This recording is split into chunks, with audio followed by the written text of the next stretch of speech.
Hello guys, this is going to be a video on how to make the red hold button light up when the buzzer sounds on a Western Electric 2851 wall telephone.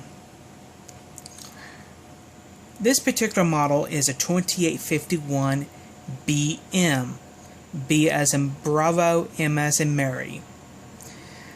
That denotes that this one has the punch down block inside the phone. So therefore, if you find one of these phones on eBay or wherever you bought the phone and the cord has been cut off or missing completely, you would have to get a Infinal cable and punch it down on the punch down block.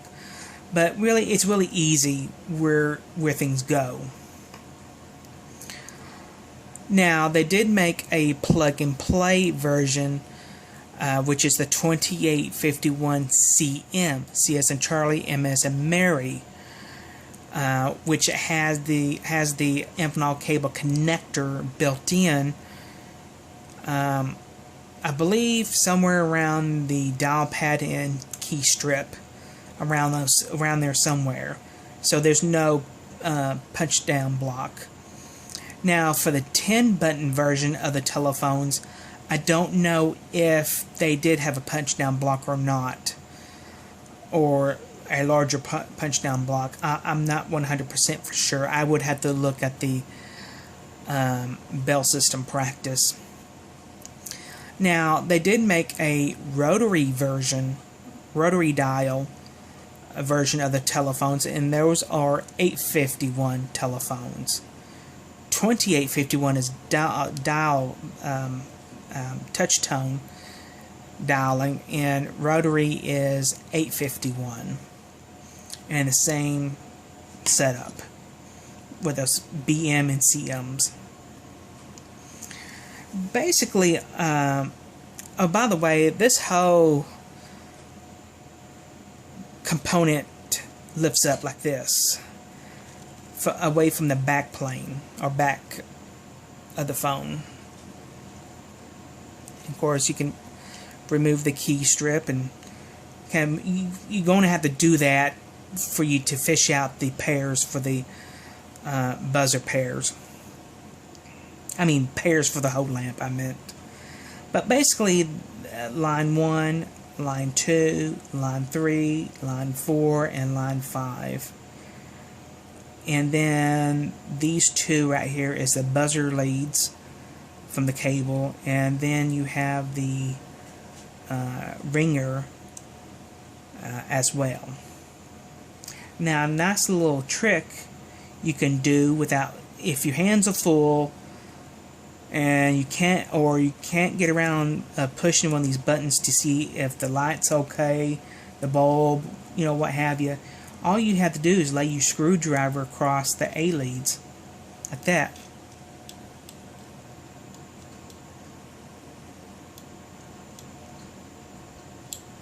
See?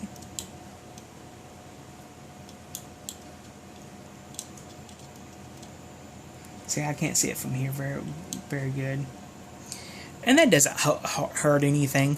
All that does is basically telling the system that the phone is off the hook, but in reality it's not. On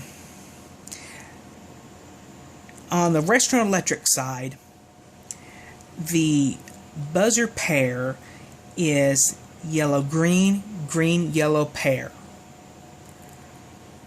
on the Western Electric. On the ITT side, the buzzer pair is orange-yellow, yellow-orange pair. So that's why I left the yellow-orange not terminated, but over here I did leave the pair just because, in case if this phone ever wants to be, if I ever wanted to use this phone on a ITT KSU instead of a Western Electric. By the way, all the 182 stuff is interchangeable. So you have to find the Hode lamp pair. In this particular case, it's the yellow-green, green-yellow pair, Hode lamp. You do have to put a you do have to put a light bulb in. This does come off.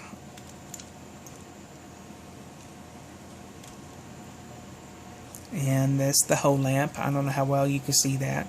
See if I can zoom in.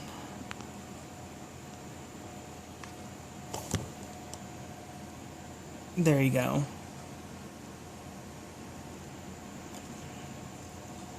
Leave that off for a second.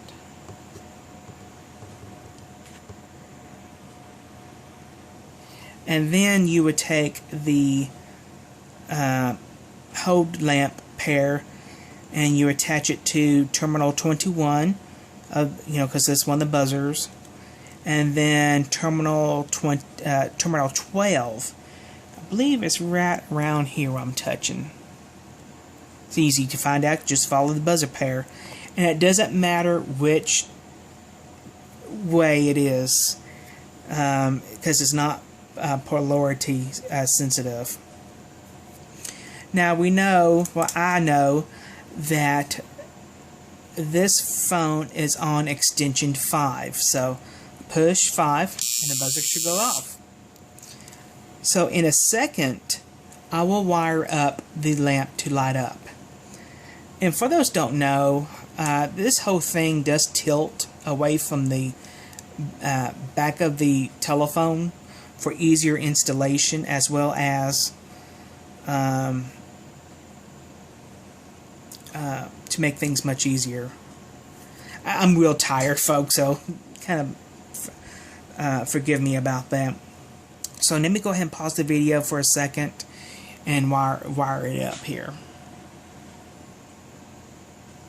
Alright, after hooking up the Hode lamp pairs, like I said, that is yellow-green, green-yellow, as well as that's green-yellow and yellow-green for the buzzer from the KSU to the phone for Western Electric. And for ITT phones and ITT systems, it is orange, yellow, yellow, orange. So, like I said, this is going to be on extension 5. Intercom is lit up. Now it should light up. Let's do that again.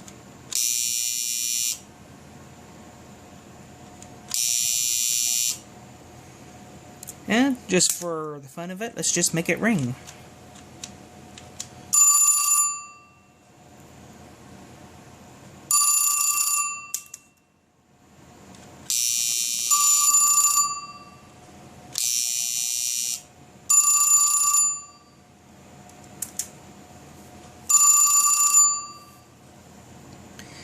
Another thing you could do is to wire up one of the extra pairs in the cable to the power supply at the KSU and install a toggle switch. I believe they call it a double pull, double throw, or double throw, double pull, something to that effect. And what you can do is you can have you flip the toggle switch to turn off the ringer, but the Hode lamp will turn on, meaning do not disturb. And people did that back then. You can also do message waiting. That does require additional equipment on that. Or you can get one of those manual buzzer buttons and just run a wire doing that and make that just flash off and on. I mean, there's different possibilities, but you cannot wire this. You cannot use the lamp, Hode lamp, or any of these lamps to work when the phone actually rings, because the ringing voltage will blow out the bulb. It's too high of a voltage. And of course, this does work on any other 182 key system phone, 2565 or 2564 or 2830. You can always use the hold lamp for different kinds of things, but you do have to put a bulb in it. Most of the time there won't be a bulb in the hold button. If you do have any questions or comments, please post them below.